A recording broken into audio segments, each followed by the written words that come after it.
And we're up and running.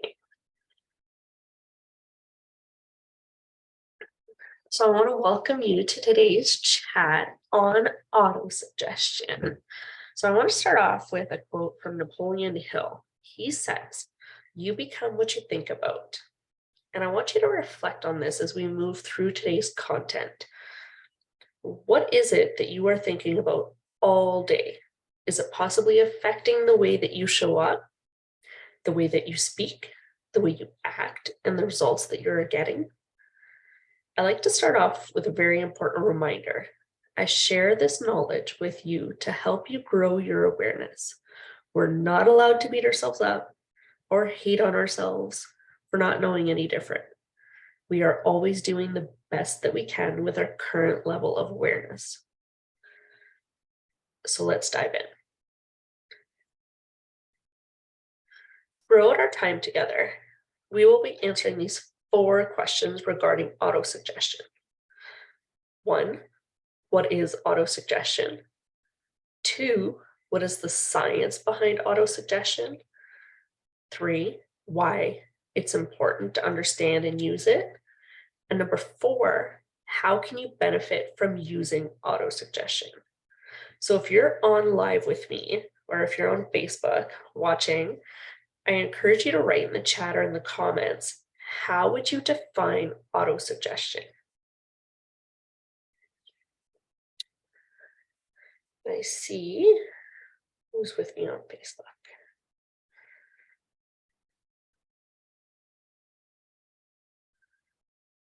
All right. So let's go take a look at what it is. So autosuggestion is a form of self-induced suggestion in which individuals guide their own thoughts, their feelings, and or their behaviors. So in other words, autosuggestion refers to the messages that we repeat to ourselves either consciously or subconsciously. The repetition is what makes this tool so effective, whether we're using it to repeat that we suck or that we are worthy. The repetition of the message is what turns it into a belief. Now, I'm going to pause here for a moment and tell you that that message of I suck, and that message of I am broken, and that message of I'm not lovable, those are the messages that I had been convincing myself of for so many years until I dove into this work. I believed I sucked. I believed I was broken. I believed that there was no fixing me. Right? But that was because that was the repetition of the messages that I kept pounding in here. And they are so ingrained in there that even after 2 years of doing this work, 2 years of growing my awareness of autosuggesting the right things, those old messages, those old habits, they still poke out, they still come through. But now I have the awareness to catch them and to stop them and replace them. Right? And I think that's an important piece to remember when you're looking at all this knowledge is it's there to help us, but it doesn't mean that you're not going to fall back into bad habits. However, now you're going to have that awareness to catch it and to shift it, right? So I want you to reflect on your own thoughts. Can you identify certain thoughts that you hear in your mind daily and on repeat? I strongly encourage you to write them down because these are key when looking at your current results and where you want to go. So to answer our first question, autosuggestion is the ideas in our minds that we repeat to ourselves over and over, turning them into our beliefs, which then create our feelings, which then create our behaviors. And this is a cycle, right? So autosuggestion, it is the things that we repeat. Now, I had to do a little bit of research because I wanted to present you with some proof. Okay. So according to the National Science Foundation, adults think on average between 12,000 and 60,000 thoughts per day. That's a whole lot of thoughts. So if you find yourself thinking sometimes that your mind seems noisy or that you're exhausted due to your thoughts, there's a good chance that this is why. And I used to say that my brain didn't turn off. I felt like it was noisy all the freaking time. I could never catch up on my thoughts. Someone would ask me what I was thinking, and I honestly could not answer because I felt like I couldn't get a hold of any actual thought long enough to verbalize it. My husband used to laugh all the time because I would rarely finish a sentence. I would start talking about something and then just stop speaking mid sentence. I didn't even notice this. It just seemed impossible to focus on any one thought. And out of those 60,000 thoughts going through your mind, 95% of them are repetitive thoughts. That leaves 5% original thought. So 95% of them are repetitive, and 80% of them are of the negative nature. So let's just pause for a moment and reflect on these numbers. Okay. 60,000 thoughts, 95% of them are being repeated, and 80% of them are negative. That's a whole lot of negative thoughts being repeated in your mind every single day. So, with that in mind, let's think. If the thought that comes up in my mind every time I try and do something new is, I'm not smart, I can't do it, there's no point in trying, and I repeat this to myself daily and with every single task that I'm tackling throughout the day, why would I believe any different? I am repeating this constantly throughout the day. So why, no wonder I can't face something thinking that I can actually achieve it, right? Because that is the loop, that is the repetition that's going on in my head. And that's my belief, right? And as a child, we hear our names over and over again. And this is how we learn to associate ourselves with our names. This is done through repetition. And we most likely add feeling to it because we are praised for recognizing our names, right? When my daughters were little and they finally turned their head to their name, it's like, oh, it's such an accomplishment. It was a win, right? It was that repetition, and then it added feeling. And because I was praising them, then most likely they were smiling, they were responding, right? So it's that repetition. It had feeling to it, and then it just kept going. So this is how we learn to associate things. Children are perfect examples because they are learning new things every day. And the things that they see, they hear, and they live are forming their paradigms. A child who hears that they are smart and courageous for trying new things will form that belief, right? You tell that child that they're courageous every time they try something new. That's building that belief in them. On the opposite, a child who hears that they need to do better or that they won't succeed at life will grow up believing just that.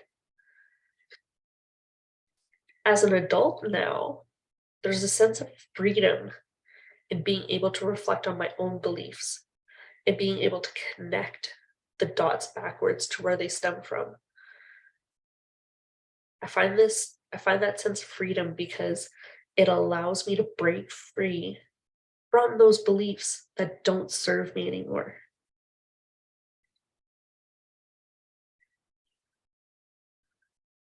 So on to a little bit more science. I just want to mention a few studies that I found to hammer the point home. And I know that there's a lot more studies, but I wanted to keep this short. So, research in the Indian Journal of Psychiatry looked into the effects of positive affirmations on the brain. They found that neurotransmitters are affected by affirmations and help to set positive pathways. And there's a study published in Social Cognitive and Affective Neuroscience, and they investigated the effects of affirmation with an MRI scan. Researchers found that self-affirmations activated parts of the brain that were associated with self-related processing and reward. So simplified, when repeated often and consistently, we are training our brains to remember the statements. And with continued effort, the brain recognizes these statements as truth, which shifts your thought patterns and your behavior.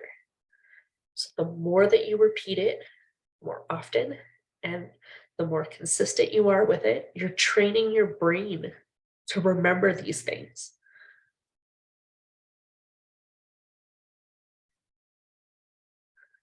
So let's look at what affirmations are. So an affirmation is a positive statement that can help challenge and overcome our self-sabotaging and negative thought patterns. When we repeat them often and with consistency, that's when we can successfully reprogram our thinking patterns so that we begin to think and act differently. So before I go any further, I want to share my experience with affirmations. I've heard and read about affirmations long before I started working with my coach, but my belief around them were that they were very odd and they could never work. Clearly, I needed an affirmation around affirmations, right? So when I started my journey with Dylan and began the self-growth, which started almost immediately, I began to understand the truth behind affirmations, how to use them, and the reason they actually worked.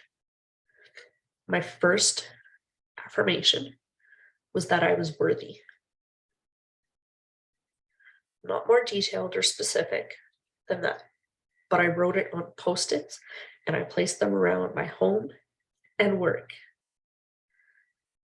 And the work was a little tricky because I was afraid that anybody who would come by my desk would see it. I was afraid that anybody who would work at my desk would see it. But then I told myself that it was a pretty common message and that if somebody was sitting at my desk, I wanted them to read it. I wanted them to know that they were worthy as well. So I started posting them everywhere. And the second post-it, the second message that I had was just one word, and it was just decide.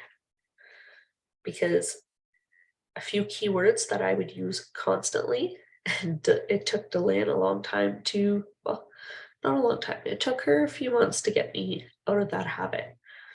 And it was, I would add, I don't know, to every time I voice an opinion. Yeah, that's what I think, but I don't know, right? I was covering myself. I was sharing a thought and then I was burying it, right? Taking it back. So I wrote decide. So I am worthy was found everywhere, and decide was also found next to it. Now, this post-it joined the others, and these were my reminders of the new truths I was building. Right? So the first step, and this was just in a few weeks into this process, now I had post-its. Then I added the next layer, the next level, and I started writing out my affirmations every single day. My husband asked me if I was writing lines like we used to do when we were in school and we got in trouble. Yep, I was. Except this time the sentences weren't reminders of my bad behaviors. or my failures, but instead it was a statement of what I wanted to instill in myself. So the first few days I wrote them out, all I could think of was that my hand hurt. And my mind started wandering to the everyday things.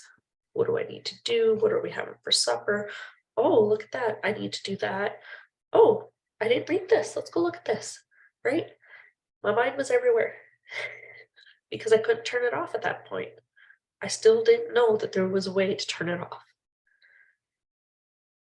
Then I started to get better and better at focusing on the words I was writing on the page and the way that they made me feel. Then I started picturing myself as that person. So started with simple little sticky notes, then moved on to full-on affirmations and writing them and feeling it and ingraining it into my mind. So not only would I write it in the morning, but I would read these notes throughout the day. And then that's the last thing that I repeat to myself before I go to bed or before I drift off to sleep. I'm in my bed, I'm cozy, and I am repeating my affirmations. And that is the last thing that's going through my mind.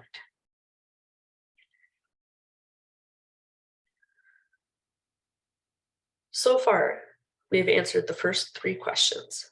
We defined autosuggestion, we understand a little bit more about the science behind it, and we know why it's important. So I can't just leave you like that. Let's take a look at steps on making autosuggestion as effective as possible. So we want to create our autosuggestion. It's important to know here that we don't want to focus on what we don't want. And it's so easy to focus on what we don't want. That's what we're used to. It's our habit. Okay. Often we start listing the things we don't want, and that's where our focus goes. Only focus on this if you need inspiration as to what you want to shift. But here's what I recommend. Focus on your wants, your desires, the habits that you want to adopt for yourself, the obstacles you want to overcome. Make it clear and detailed. For example, think of the thing that needs to shift the most. Let's say it's self-image. That was mine at the beginning. Come up with an affirmation that relates to this. And I absolutely love Pinterest for this because it's an amazing tool to find affirmations. Okay, just don't get caught up in the scrolling. So I suggest you type in what you're looking for. If it's self-image, then affirmations, self-image. Okay, and read until you find one that speaks to you. If you find yourself reading an affirmation more than once, take it, adopt it. Okay, so you find your affirmation. Now, I am. These 2 words are so powerful. Be diligent of anything you put after I am, because you're telling your subconscious that's what you are. And you're believing it. So your affirmation should always start with I am. For example, I am worthy. I am smart. I am creative. I am powerful. Next, we want to tap into our emotions because when we can feel it, we believe it so much more.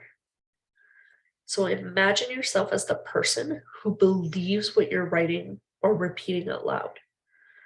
Think of your posture. Do you feel light? Do you feel empowered? Are you energized? Are you calm? Tap into those emotions every single time that you're writing them or every single time that you're reading them. And when we create our affirmations, we want to make sure that we are the only ones involved. Avoid putting in how others will feel, how they will act, how they will think, because we don't have control over them. All we have control over is ourselves. Right? So at one point I want to inspire. I want to leave somebody inspired. I can't control how that other person's going to feel. I can't control what they're going to do with it. I can control how I show up. That's it. Next, we want to make sure that we write it in the positive present tense. We want to avoid affirmations such as, my worth is not defined by my productivity, and instead replace it with, I am worthy for simply being me. Right? So I'm avoiding that not. Okay? I will replace, I will not let others control me with, I am in control of myself and have strong boundaries. So we're just flipping the wording to it. Okay. And number 6, this step is so important, and it is the repetition and consistency.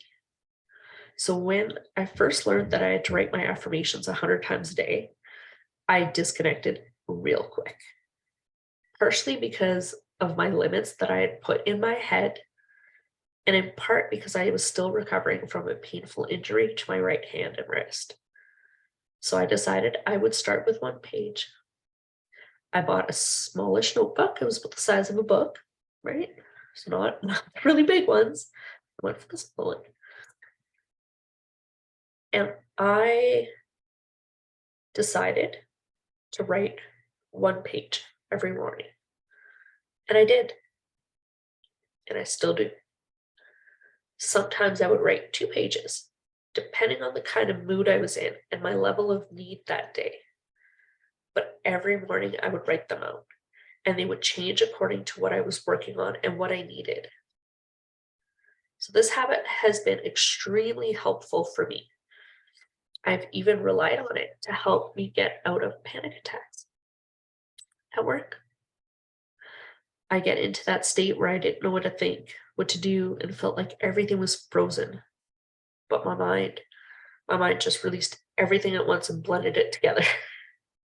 Right? Now I know to find a quiet space, and I turn to my affirmations.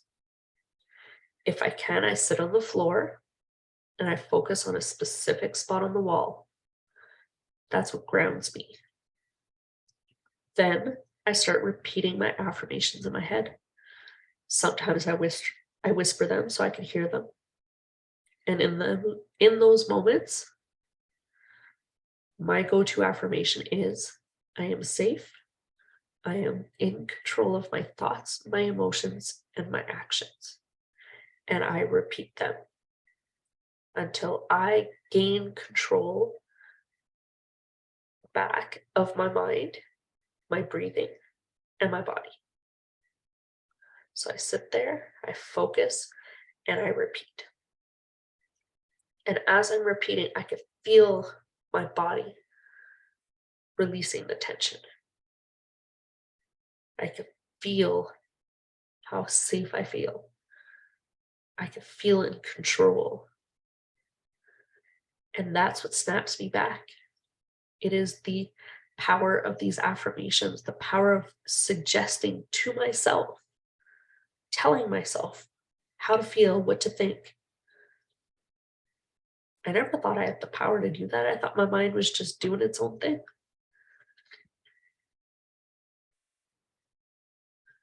So I leave you with this quote from Earl Nightingale. Whatever we plant in our subconscious mind and nourish with repetition and emotion will one day become a reality. So I encourage you to reflect on the messages that you're repeating to yourself throughout the day and playing on repeat every day. Write them down, and if you like color coding things like I do, highlight the positive messages in one color and the negative ones in a second color. This will help you put your thinking habits into perspective. And when I did this, it was overwhelming to see the difference between what I perceived as the positive messages and all the negative crap in my head. Right? And your next action step is to flip each and every one of those negative thoughts into a positive one. I challenge you. I want to thank you for joining me today as we chatted about all things autosuggestion. If you're not already working with one of the amazing Pursuit Institute coaches, scan this QR code and book a free connection call with me. Let's connect, and together, let's get you moving towards the life you desire.